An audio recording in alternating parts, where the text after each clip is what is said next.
नमस्कार मित्रांनो, मी किरण दानावडे, मराठी डिजिटल गुरु या युट्यूब चॅनलमध्ये आपले स्वागत आहे। मित्रांनो, मुख्यमंत्री माझी लाडकी बहीण या योजनेसाठी ऑनलाईन अर्ज करण्यासाठी महाराष्ट्र सरकारने नारी शक्ती दूत हे मोबाईल ऍप्लिकेशन लॉन्च केले। तर या नारी शक्ती दूत मोबाईल ऍप्लिकेशन मधून मुख्यमंत्री माझी लाडकी बहीण या योजनेसाठी ऑनलाईन अर्ज कसा करायचा याची संपूर्ण सविस्तर माहिती स्टेप बाय स्टेप पद्धतीने आपण या व्हिडिओमध्ये पाहणार आहोत। तर व्हिडिओ तुम्ही शेवटपर्यंत नक्की पहा। चला व्हिडिओ सुरू करूया।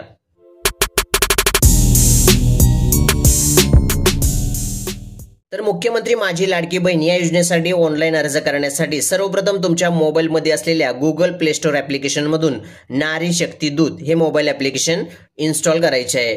मोबाईलमध्ये ऍप्लिकेशन इन्स्टॉल केल्यानंतर ते ऍप्लिकेशन तुम्हाला ओपन करायचे आहे।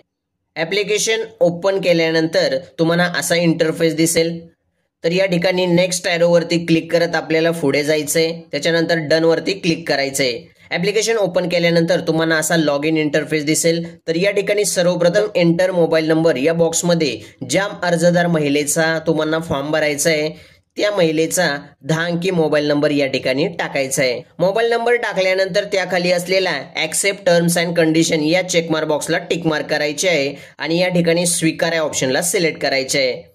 स्वीकार ऑप्शनला सिलेक्ट केल्यानंतर accept term and condition checkmark होईल। त्यानंतर तुम्हाला लॉग इन ऑप्शनवरती क्लिक करायचे आहे। लॉग इन ऑप्शनवरती क्लिक केल्यानंतर तुम्ही टाकलेल्या मोबाईल नंबरवरती एक 4 अंकी OTP येईल। तर तुमच्या मोबाईल नंबरवरती आलेला 4 अंकी OTP नंबर या OTP बॉक्समध्ये टाकायचा आहे आणि OTP टाकून या व्हेरीफाय OTP ऑप्शनवरती क्लिक करायचे आहे। व्हेरीफाय OTP वरती क्लिक केल्यानंतर तुम्ही या स्क्रीनवरती येईल। तर या ठिकाणी तुम्हाला प्रोफाईल अपूर्ण आहे असा नोटिफिकेशन दिसेल। या खाली आपली माहिती भरण्यासाठी येथे क्लिक करायचे आहे, कारण आपल्याला आता प्रोफाईल अपडेट करायचं आहे। त्यासाठी याच्यावरती क्लिक करायचंय। प्रोफाईल अपडेट क्लिक केल्यानंतर या ठिकाणी फुल नेम बॉक्स मध्ये अर्जदार महिलेचं पूर्ण नाव टाकायचंय। त्यानंतर ईमेल आयडी बॉक्स मध्ये त्या महिलेचा ईमेल आयडी टाकायचा आहे आणि त्याखाली डिस्ट्रिक्ट ऑप्शनच्या ड्रॉप डाऊन मेनू वरती क्लिक करून तुमचा जिल्हा सिलेक्ट करायचा आहे। जिल्हा सिलेक्ट केल्यानंतर त्याखाली तालुका ऑप्शन मधून तुमचा तालुका सिलेक्ट करायचा आहे आणि त्याखाली तालुका सिलेक्ट केल्यानंतर त्याखाली नारी शक्ती प्रकार ड्रॉप डाऊन मेनूवर क्लिक करून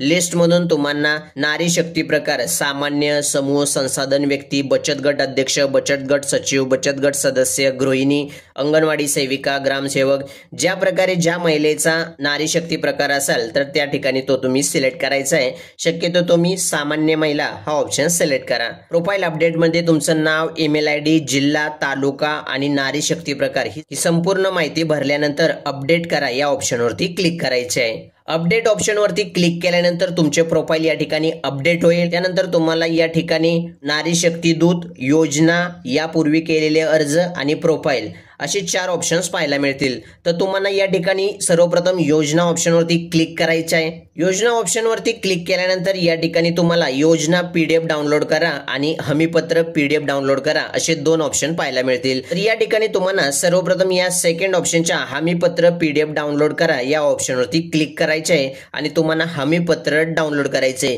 तर ते हमीपत्र तुम्हाला स्क्रीनवरती अशा पद्धतीने दिसेल। तर या ठिकाणी तुम्हाला अर्जदाराची सही करायची आणि याची स्कॅन कॉपी तुम्हाला पुढे अपलोड करावी लागणार आहे। तर याचा क्लिअर फोटो किंवा क्लिअर स्कॅन कॉपी काढून ठेवायचे। त्यानंतर तुम्हाला नारी शक्ती दूत या ऑप्शनवरती क्लिक करायचे आहे। नारी शक्ती दूत ऑप्शनवरती क्लिक केल्यानंतर या ठिकाणी तुम्हाला मुख्यमंत्री माझी लाडकी बहीण हा ऑप्शन दिसेल। तर या ऑप्शनवरती तुम्हाला क्लिक करायचे आहे। केल्यानंतर मुख्यमंत्री माझी लाडकी बहीण योजनेचा ऍप्लिकेशन अर्ज पाहायला मिळेल। तर या ठिकाणी महिलेचे संपूर्ण नाव या बॉक्समध्ये अर्जदार महिलेचे संपूर्ण नाव टाकायचे। ज्या पद्धतीने आधार कार्ड वरती नाव असेल त्याच पद्धतीने या ठिकाणी पूर्ण नाव टाकायचे। त्यानंतर पतीच्या वडिलांचे नाव या ड्रॉप डाऊन मेनूवर क्लिक करून पती किंवा वडील सिलेक्ट करायचं आहे। जर महिलेचे लग्न झाले असेल तर तिने पती ऑप्शन सिलेक्ट करायचा आहे आणि जर मुलीचं लग्न झाले नसेल तर तिने वडील सिलेक्ट करायचं आहे आणि त्या ठिकाणी पतीचे किंवा वडिलांचे नाव जे असेल ते टाकायचे आहे। त्यानंतर जन्म दिनांक निवडा या ऑप्शनवरती क्लिक करून या कॅलेंडरच्या सहाय्याने तुम्हाला तुमची जन्मतारीख या ठिकाणी सिलेक्ट करून टाकायची आहे। त्यानंतर त्याखाली अर्जदाराचा पत्ता आणि इतर माहिती भरायची आहे। तर या ठिकाणी सर्वप्रथम जन्माचे ठिकाण म्हणजे या ठिकाणी जिल्हा सिलेक्ट करायचा आहे, ज्या ठिकाणी तुमचा जन्म झाला तो जिल्हा सिलेक्ट करायचा आहे. त्यानंतर तुमचे गाव सिलेक्ट करायचे. त्याच्यानंतर तुमची ग्रामपंचायत, नगरपंचायत, नगरपालिका, महानगरपालिका सिलेक्ट करायचे आणि या ठिकाणी पिनकोड बॉक्समध्ये तुमचा पूर्ण पिनकोड या ठिकाणी टाकायचा आहे आणि त्याखाली पत्ता या बॉक्समध्ये तुमचा पत्ता टाकायचा आहे. त्यानंतर तुमच्या आधारशी लिंक असलेला तुमचा 10 अंकी मोबाईल नंबर या ठिकाणी टाकायचा आहे. नंतर त्याखाली आधार क्रमांक या बॉक्समध्ये तुमचा 12 अंकी आधार नंबर टाकायचा आहे. त्याखाली शासनाच्या इतर विभागामार्फत राबवण्यात येणाऱ्या आर्थिक योजनेचा लाभ घेत आहात का या ड्रॉप डाऊन मेनूवरून जर तुम्ही इतर कोणत्याही शासनाच्या आर्थिक योजनेचा लाभ घेत असाल तर या ठिकाणी होय करायचंय, अन्यथा नाही करायचंय. त्यानंतर वैवाहिक स्थिती सिलेक्ट करायचंय, ची संपूर्ण पहिली माहिती भरून घ्यायची. वरील सर्व माहिती भरल्यानंतर खाली अर्जदाराचे खाते असलेल्या बँकेचा तपशील या ठिकाणी पूर्ण बँकेचे डिटेल्स भरायचे. म्हणजे पहिले ज्या बँकेत ज्या महिला अर्जदाराचे बँकेत खाते त्या बँकेचे नाव टाकायचे. त्यानंतर बँक खातेधारकाचे पूर्ण नाव टाकायचे आणि त्यानंतर बँक अकाउंट नंबर टाकायचा आहे आणि त्याखाली बँकेचा IFSC कोड टाकायचा आहे. आपला आधार क्रमांक बँक खात्याला जोडला आहे का या ऑप्शनच्या ड्रॉप डाऊन मेनूवरती क्लिक करायचंय आणि जर तुमचा आधार नंबर तुमच्या बँक अकाउंटशी लिंक असेल तर होय करायचंय, अन्यथा नाही करायचंय आणि लवकरात लवकर तुमचा आधार क्रमांक तुमच्या बँक अकाउंटशी लिंक करून घ्यायचा आहे. तर ही संपूर्ण बँकेची डिटेल्स या ठिकाणी पूर्ण फिलअप करायचे.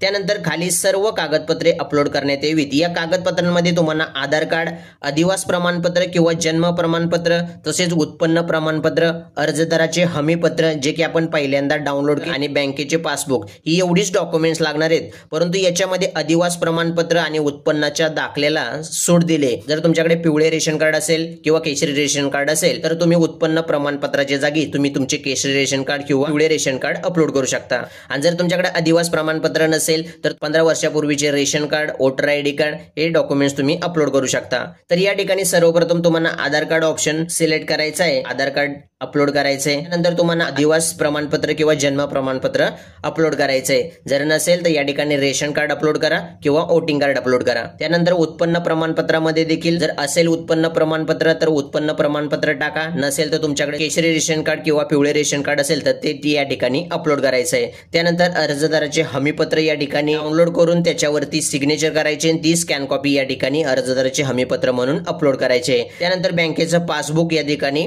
अपलोड करायचंय. पासबुक अपलोड केल्यानंतर या ठिकाणी अर्जदाराच्या फोटोवरती क्लिक करून तुमच्या अर्जदाराचा तो क्लिक करायचा आहे आणि फोटो या ठिकाणी अपलोड करायचा आहे. अशी सर्व तुमची माहिती, तुमचा पत्ता, तुमची बँकेची डिटेल्स आणि डॉक्युमेंट्स अपलोड केल्यानंतर सर्व माहिती भरल्यानंतर पूर्ण फॉर्म भरल्यानंतर तुम्हाला ऍक्सेप्ट हमीपत्र डिस्क्लेमर या चेकमार्क बॉक्सला टिक मार्क करायचे आणि या ठिकाणी स्वीकारा ऑप्शनला क्लिक करायचे आणि माहिती जतन करा या ऑप्शनवरती क्लिक करायचे. केल्यानंतर तुमचा अर्ज सबमिट करण्याचा ऑप्शन दिसेल तर सबमिट ऑप्शनवरती क्लिक केल्यानंतर तुमचा ऍप्लिकेशन सक्सेसफुली सबमिट होईल. त्यानंतर बॅक केल्यानंतर या ठिकाणी नारी शक्ती दूत मेन होम स्क्रीनवरती तुम्हाला केलेले अर्ज यामध्ये तुम्ही तुमच्या केलेल्या अर्जाची डिटेल्स या ठिकाणी पाहायला मिळेल. तर अशा पद्धतीने तुम्ही मुख्यमंत्री माझी लाडकी बहीण या योजनेसाठी ऑनलाईन अर्ज करू शकता. व्हिडिओ आवडला असेल तर व्हिडिओला लाईक करा, जास्तीत जास्त लोकांना शेअर करा आणि चॅनलला सबस्क्राईब करायला विसरू नका.